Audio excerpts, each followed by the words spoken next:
Good evening, everyone. Hope we are doing greatly. But today's mass indoctrination was really awesome. I benefited so much from the teaching of Bro Eli Soniaro. Of course, there are so many truths that I got to know today. No, teaching was really awesome. Today's teaching was actually centered on teaching, and I was actually centered on prayer and how to pray.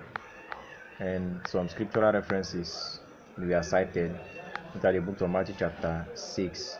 Now, so much lessons I learned from the scriptural references that were used.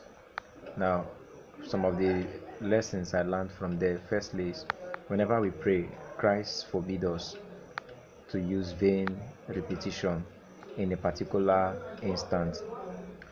God is not too dull not to hear us when we pray, repeating a particular prayer over and over and over and over again, just in a particular instance.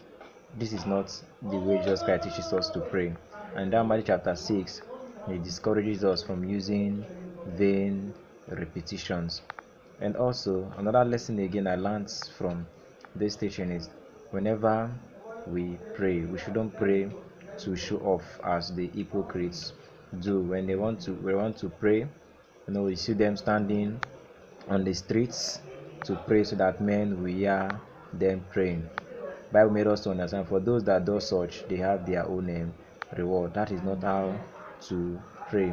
And also when we also pray, the scripture made us to understand that we should not be haste.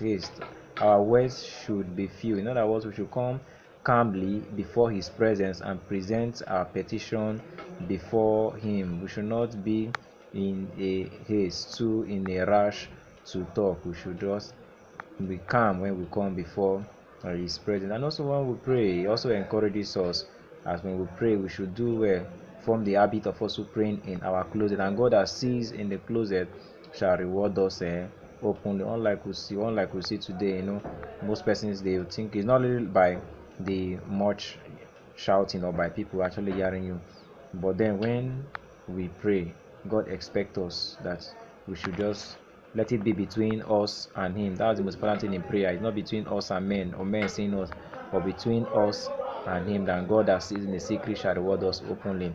And also I also learned that when we pray also, it is also good, as if it's possible, that we also kneel down and pray. When we kneel down, is a sign of submissiveness, is a sign of humility when we do that. And when we kneel down, that is the pattern scripture made us, a pattern of kneeling down. We kneel down, we also taught that your leg folded, then with your head bow down in horizontal format. But these days we also saw that while some people kneel down, they remain vertical. Scripture never teaches us this. When we pray, we are expected to, if we were kneeling down, we're expected to kneel down, our leg folded and our head almost to the ground. He also, as Jesus Christ himself also, he also did this when he prayed at Gethsemane. This is how we should pray, but not like, however, scripture also made us to understand that we can also stand and pray. But meanwhile, while we are standing and praying, we should not be to show off. We should, as we pray, let it be that we are praying with the right motive, so that our prayers will be answered. Also, to also add to it, in the area of covering of hair, now it is unscriptural for men to pray with their hair covered. Now doing that, they dishonor their hair and also dishonor God, and God will not honor such prayers. These are some of the lessons I learned from today's indoctrination. In fact, today's teaching was really awesome. I'm trusting God for the 4 of this teaching. God bless you. Thank you for watching. God bless Bro Eli Soniaro, Bro Hero, and the other host of team. Thank you.